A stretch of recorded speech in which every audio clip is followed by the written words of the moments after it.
Hello everyone, my name is Sara Harberson and I am America's college counselor. It's good to see you all. This is my monthly Facebook Live. I do them every single month. You can watch them live. We are streaming on Sara Harberson and also Admissions Revolution. And then we save all of these Facebook Lives so you can go back and watch them all. But this is a chance for students, parents, even college counselors to ask their college admissions questions, and I will be answering as many as I can tonight. It could be from those high school seniors who are hearing back from regular decision programs and trying to make decisions. It could be those high school juniors who are just beginning to investigate and research colleges to build their college list. It might be freshman and sophomore families who are wondering about course selection, activities, and summer experiences. I'm happy to answer those questions that you have on your mind. I always love to hear from all of you too, so let me know what state you're coming from, what country you're coming from, if you're a student or a parent, what year of high school as well. It's always wonderful to hear from all of you because this is where it all got started. I started doing these live, free Facebook Lives every single month, and I continue to do them month after month, year after year. So on that note, it looks like we already have questions coming in. I'm going to start taking them. The first one asks, I'm taking AP Spanish Language and Culture currently for my junior year. Can I skip taking AP Spanish Literature senior year? I plan on taking AP Bio, AP Government, AP Calc, AP Lit next year. I would like to take Intro to Law for my 5th class instead of Spanish. All right.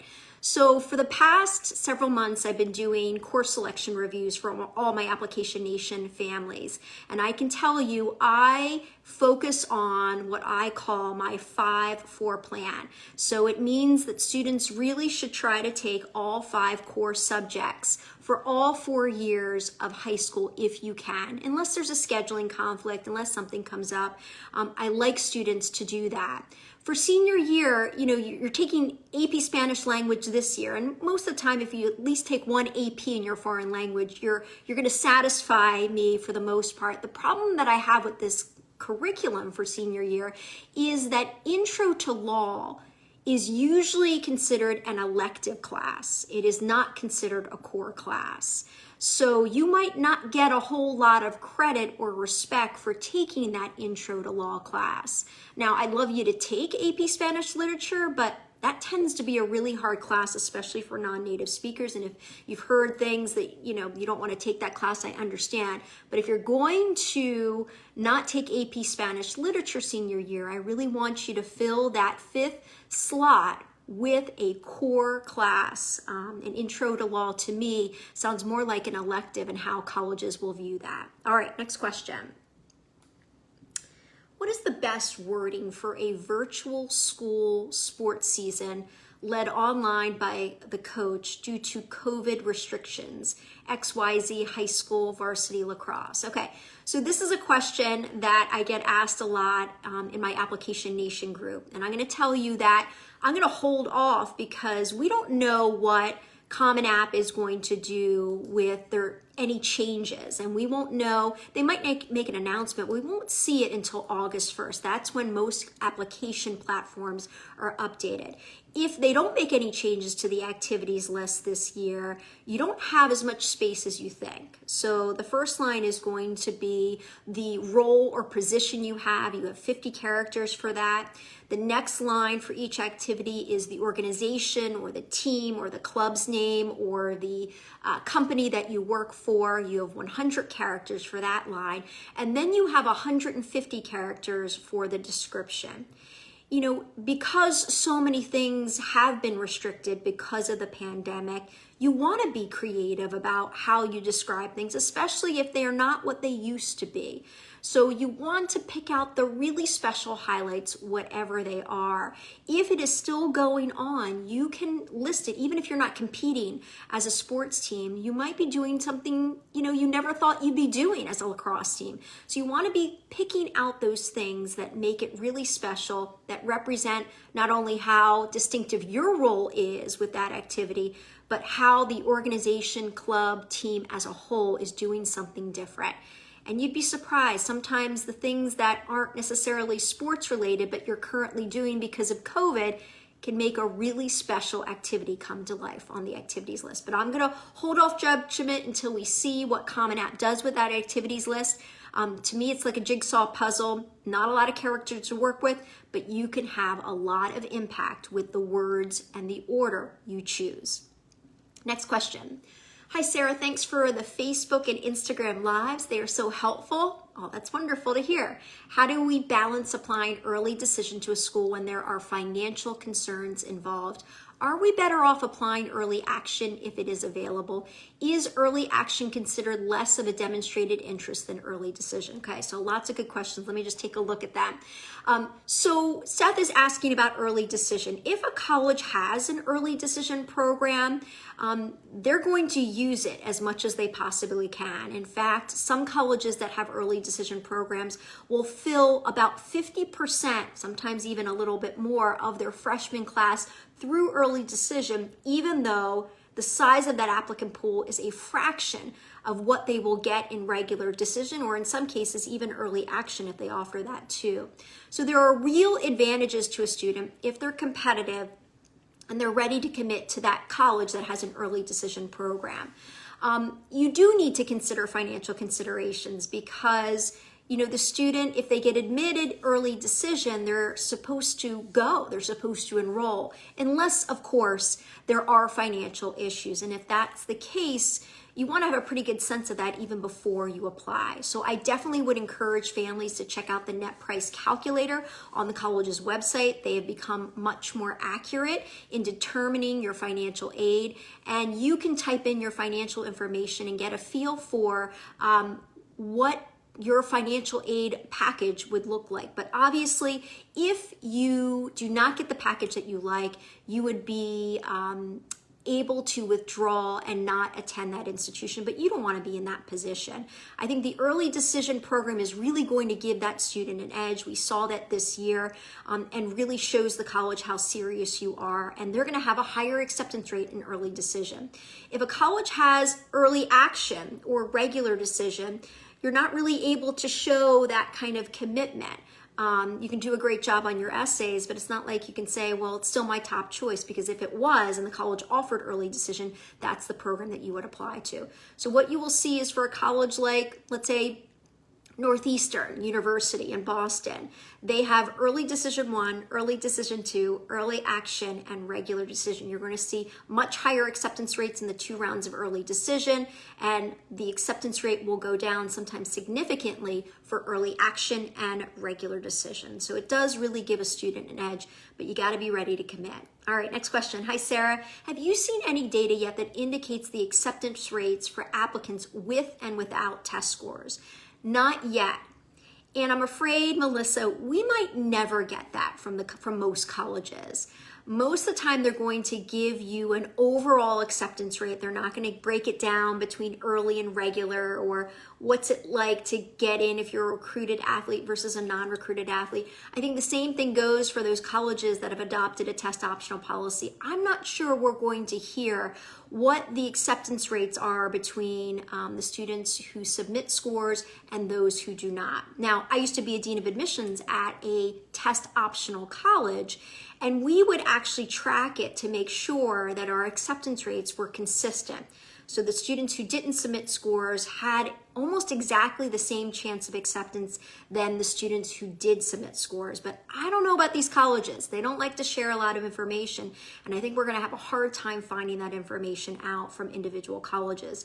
One thing that I'm doing in Application Nation with the Application Nation class of 2021 is I am tracking all the acceptances and whether or not a student submitted scores for that college, whether they got a merit scholarship with or without scores, because that's going to help me guide the next crop of Application Nation class of 2022 students, because I'm going to be able to see trends, and we'll be able to see if a college really gave advantages to the group that submitted scores versus those without. Next question. Hi, Sarah. Thank you for all you do. My daughter has an almost non-existent social media presence. Will this hurt her in the college application process? Our college is really looking for robust social media presence. They're really not. One of my favorite students of all time was my student blogger several years ago, and he had no social media presence, or at least he didn't when he was a high school senior. He shined big time because of his activities list. Obviously, if an admissions officer has loads of time, which they don't when they're reading applications, but let's say they have loads of time and they're curious about a student, they could look a student up, look at their social media accounts. And so you have to be ready for that, because you don't want things on your account that you would be embarrassed if your grandmother or parents saw. So that's a good rule of thumb. But most of the time, the social media presence is not going to be a factor unless you make it a factor, meaning it is a big part of your activities list, or you make your social media account very public, and in some cases admissions officers would check it out and they could like what they see, or they could be completely thrown off. So make sure if you do have a presence that it is appropriate. But for those students who don't have one, not a big deal at all. You want to make sure that the things that are in your application are as strong and powerful and distinctive as possible. That's the most important thing. Sarah, I pre-ordered your book. Can't wait. What are the benefits of college honors programs? Ooh, cool. Thanks, Sarah. I'm just going to hold this up. It just came in. This is the real thing. So I'm glad and appreciative of all those families who've already pre-ordered the book. It starts April 6th, but your question was about college honors programs. I can't tell you how much interest there is right now in these honors programs. It's been happening gradually, but I saw a lot of students, especially last year during the pandemic and lockdown, they started to really consider their local university or state university and their honors program. And I would say this year I'm seeing even more interest. It is a phenomenal opportunity. A lot of times when you get admitted to an honors program, whether it's your in-state university or an out-of-state university or a private university, you are usually getting some big perks. You probably get special housing, special advising. You might get a pretty large merit scholarship as well. So I'm a big fan, especially for those students that are worried about going to a larger university, right? You can really make a really tight-knit group by being a part of that honors college or honors program, and there are a lot of perks involved. So I highly recommend that students look into them. Some of the more popular ones are Barrett's for Arizona State, Schreier at Penn State University. You tend to find them at your big state universities, although some private universities do have specialized honors programs as well. So lots of perks. I hope you will consider them, because a lot of times they come with a lot more to consider. Next question.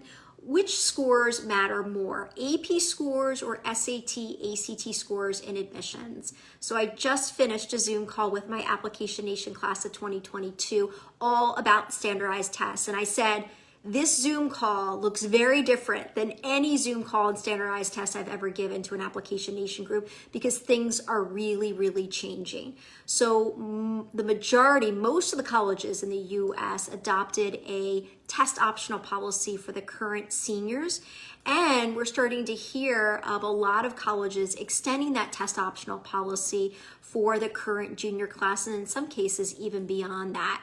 But SAT and ACT are still kind of the standard. If you're going to take a standardized test, that's the one you would take. And either one is fine to take. You want to take the one that's going to be better suited for you, because colleges have absolutely no preference. But if you are applying under a test optional policy for a variety of reasons, maybe because you weren't able to take an SAT or ACT, or you took one and you're not happy with them, if you have other scores or other tests available like AP scores and they're really strong, I'm going to encourage you to submit them. But the thing is, with AP scores, you have to be careful. They're not required for admission, except for Georgetown. If you take them, they want to see them. So you want to be careful about the scores that you share with colleges. Now, I used to work at the University of Pennsylvania, a highly selective college. For a student who has a great application, but gets a slightly lower score on an AP exam, especially if it matches up with their major choice, we were really hard on those students. So just be aware that AP scores are not required for admission, but if you do really well, like 5s on AP exams, I would definitely want you to share them in the admissions process. If a college doesn't have SAT or ACT scores, but has those AP scores and they have a test optional policy, they're gonna really latch on to those AP scores, because as much as they're trying to be accommodating with this test optional trend, they want to get their hands on that objective data because it helps them make decisions and read applications faster. For example, if they take a quick look at a student's AP scores and it's a highly selected college and there are a lot of 3s and 2s, they know that student is going to have a hard time of getting admitted. The same thing goes with SAT and ACT scores. So admissions officers glance at those standardized test scores, and that will dictate how much time they spend on your application. So make sure that your scores match up with the colleges on your list. Hi Sarah, how do you determine likely target schools this year where the data is so different this year? A lot of the schools on my son's list seem to be more target rather than likelies, even though his college counselor is telling them they are. I'm hearing really strong students who are not getting into these schools. How to figure this out? This is really complicated. What I will tell you is that you want to first look at acceptance rates for colleges. To me, that's the best place to start. It almost takes the focus off the student, like I'm not good enough, which is what a lot of students will say. My scores aren't good enough or my grades aren't good enough. I tell students to really look at the overall acceptance rate for the most recent class year. We don't have this year's senior class done, but you can look at the current freshman. That would be listed as a college's class of 2024 profile. If the acceptance rate, to me, if this is a high achieving student, let's say, if the acceptance rate, the overall acceptance rate is 25% or less, to me, that's a reach college for every student, because it means that it's going to be really tough to get admitted to that college. If you are a high achieving student and you want some target colleges, I tend to look at acceptance rates between 26% and 50%. If you are a reach student, a high achieving student, you can see my lingo because it's in my book. If you're a high achieving student and you're looking for some likely colleges, I would definitely look at colleges that have an acceptance rate of over 50%. Now, there's a lot more detail in my book. I have an entire chapter on it, and I'm teaching the Application Nation families how to build a college list, not just based on reach, target, and likely colleges. I say you've got to add an extra layer in there. You've got to identify the type of student you are. Are you a reach student? Are you a target student? Are you a likely student? And that will determine the balance of your college list. But I totally agree with you. There are some high achieving students right now not getting into colleges that you would think that they would get admitted to.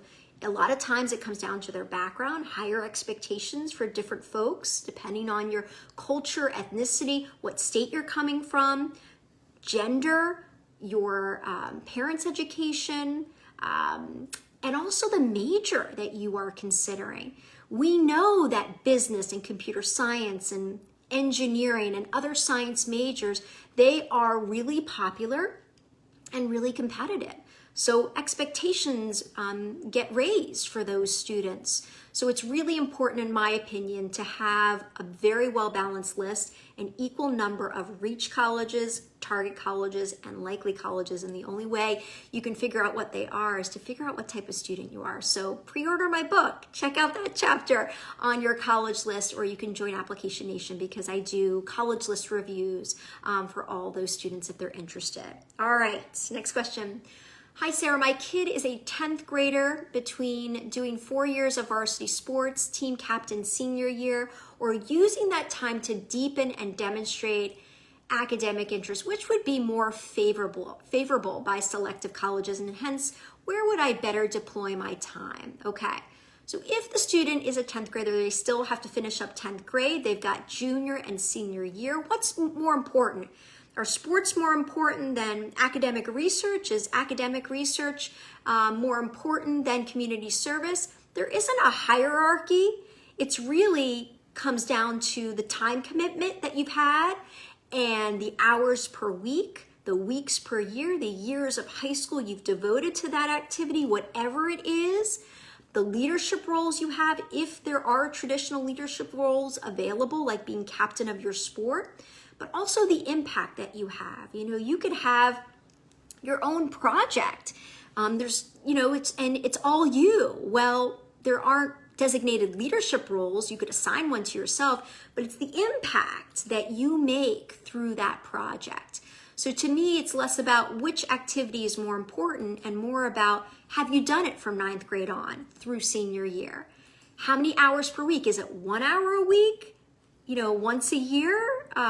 Or is it 10 hours a week every single week of the year? So think about it in terms of time commitment, consistency, and also leadership and impact. To me, those are the most important things.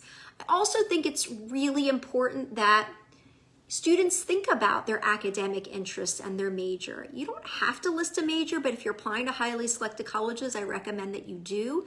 And I want you to be thinking about the academic subjects that you do your best in, that you enjoy, that you want to continue doing.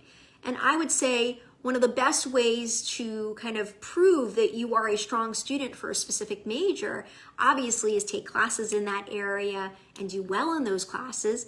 But you can also sometimes have an activity that matches that up as well. So, these activities can be academic in nature. They can be a personal hobby. They can be a sport, an instrument, an art, a job, a family responsibility. Really, there are so many opportunities for you to pursue. I wrote a blog several years ago, though, if you're curious, on whether an experience or activity is reportable on your college application. So check that out. That might be helpful.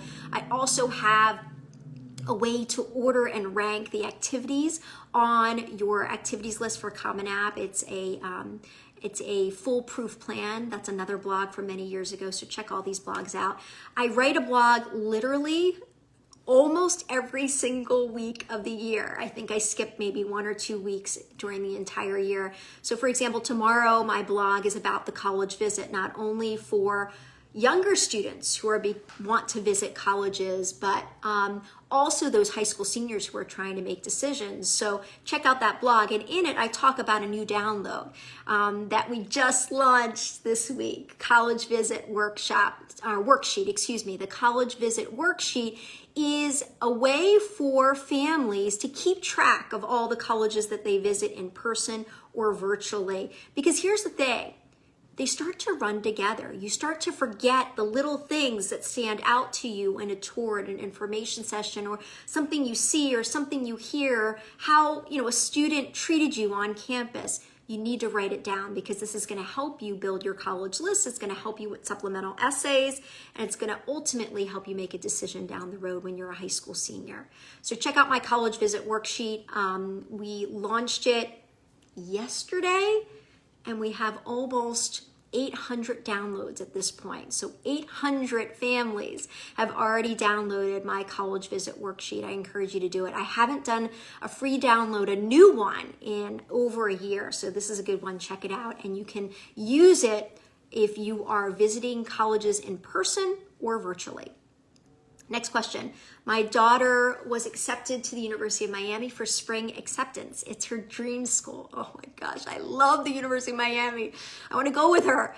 They are now telling her she can't be a nursing major and needs to go on a wait list. She has been accepted to all the schools she applied to. Does she follow her dream and take a chance she gets into nursing, or play it safe and attend another school? Okay. So a couple of things in here. Spring acceptance. Yeah, there are a lot of, especially private colleges, that admit students for spring semester. In some cases, she could be admitted for spring semester, but waitlisted for the fall or waitlisted for nursing. Here's the thing. These wait lists are going to be very active this year. So she can deposit at another institution to save a spot just in case, but I would encourage her to accept that spot on the wait list, follow up with a letter of continued interest, because I know Miami will take it. and really put everything out there in that letter of continued interest, letting them know why she is such a strong candidate for the University of Miami and for their nursing program. And any new experiences that she's had since she submitted her application, she can also include in that update letter. So don't give up hope, because there are going to be a lot of colleges going to their wait list. I've already heard some colleges doing that. I heard Rensselaer Polytechnic Institute, RPI, has already started admitting students off the wait list. So just be aware. They started early last year during the pandemic, and I'm anticipating that happening again this year.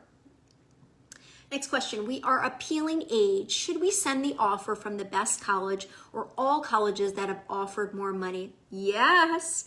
So that is a secret. These colleges, they say that they don't negotiate with you, but they do. They want you to enroll. So if you are appealing financial aid or appealing merit because you're trying to get more money, you want to update the college in that letter, especially if you have any academic achievements that weren't represented on your application. You want to let them know where else you got admitted to, and any other offers you can mention in the body of the letter, and you can attach the offer to your email so they actually see the offer, whether it's a financial aid offer or a merit scholarship, they see it and know that it's credible. And the thing is, if that better offer came from one of their competitors, they're going to be much more likely to especially increase your merit aid. So definitely use that as leverage, because these colleges are going to feel a lot of pressure between now and leading up to May 1st. They need to meet their enrollment goal for the fall class, the freshman class. So sometimes they will offer students more money to get them to enroll. Next question. Me and my husband both have BS and masters in computer science.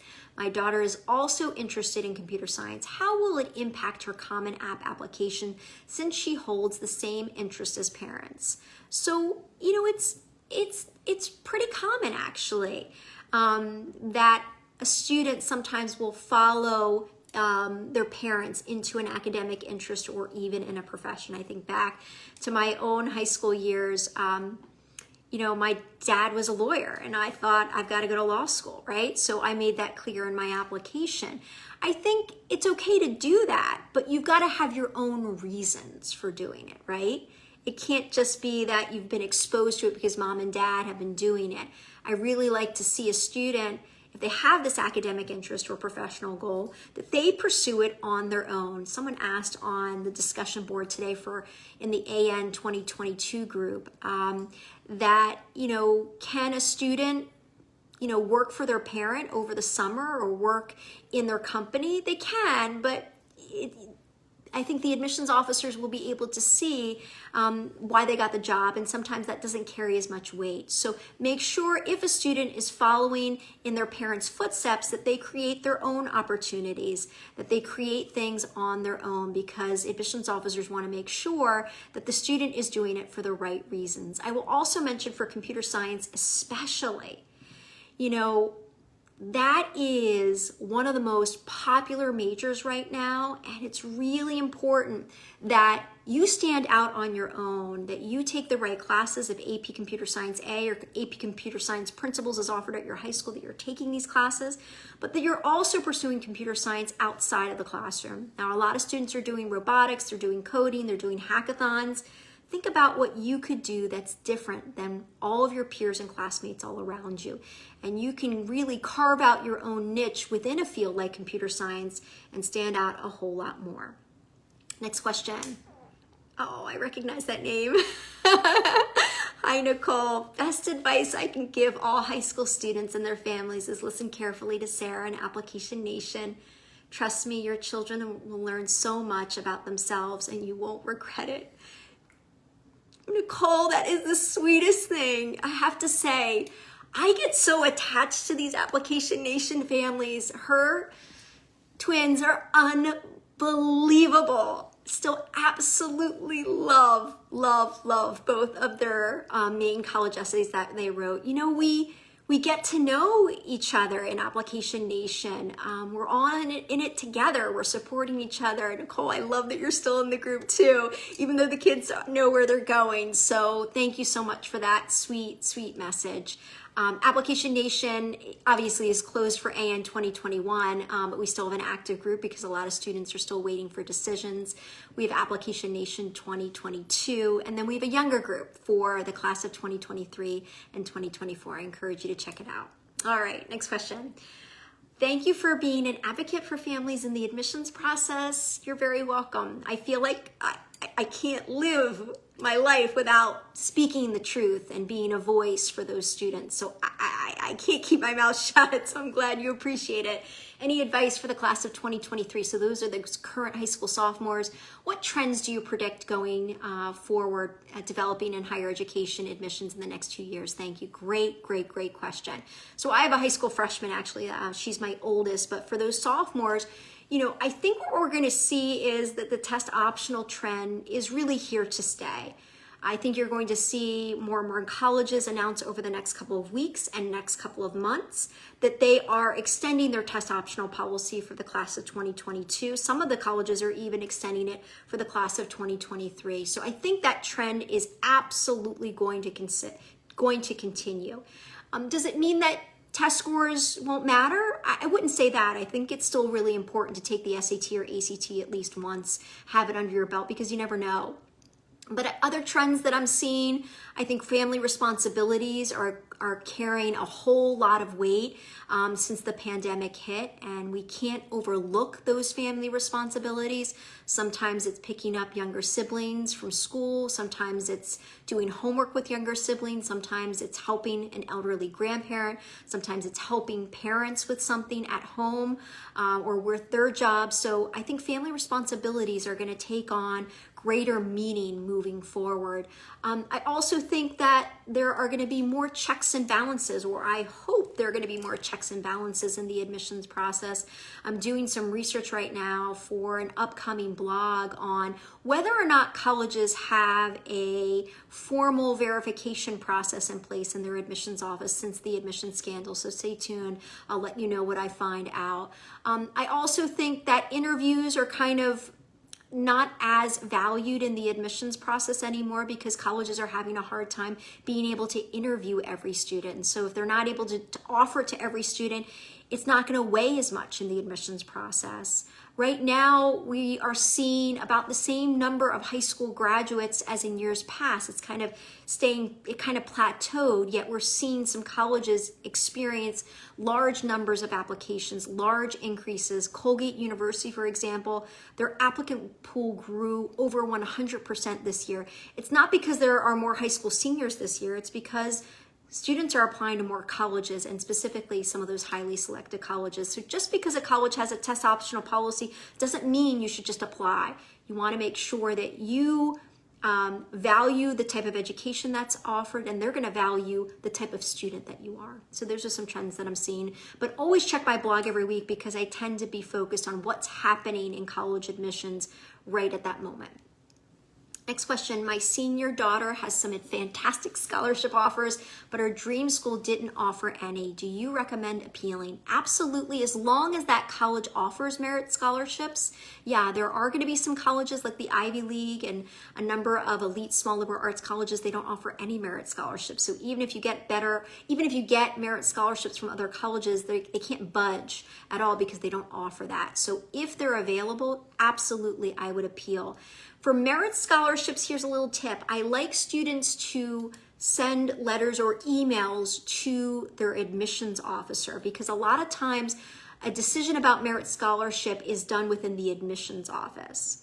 If you are appealing for more need-based financial aid, that usually happens in the college's financial aid office. And the admissions and financial aid office, they definitely work together, but usually they are two separate offices, two separate entities. So merit scholarships, I would say, go through the admissions office, appeal that way. If you want more need-based financial aid, go through the financial aid office. All right, just a few more questions. What if your high school does not offer any of the AP courses but is a magnet science curriculum?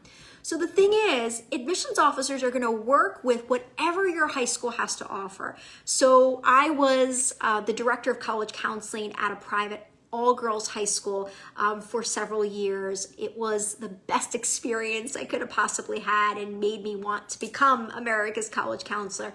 They had a curriculum where there were no APs offered.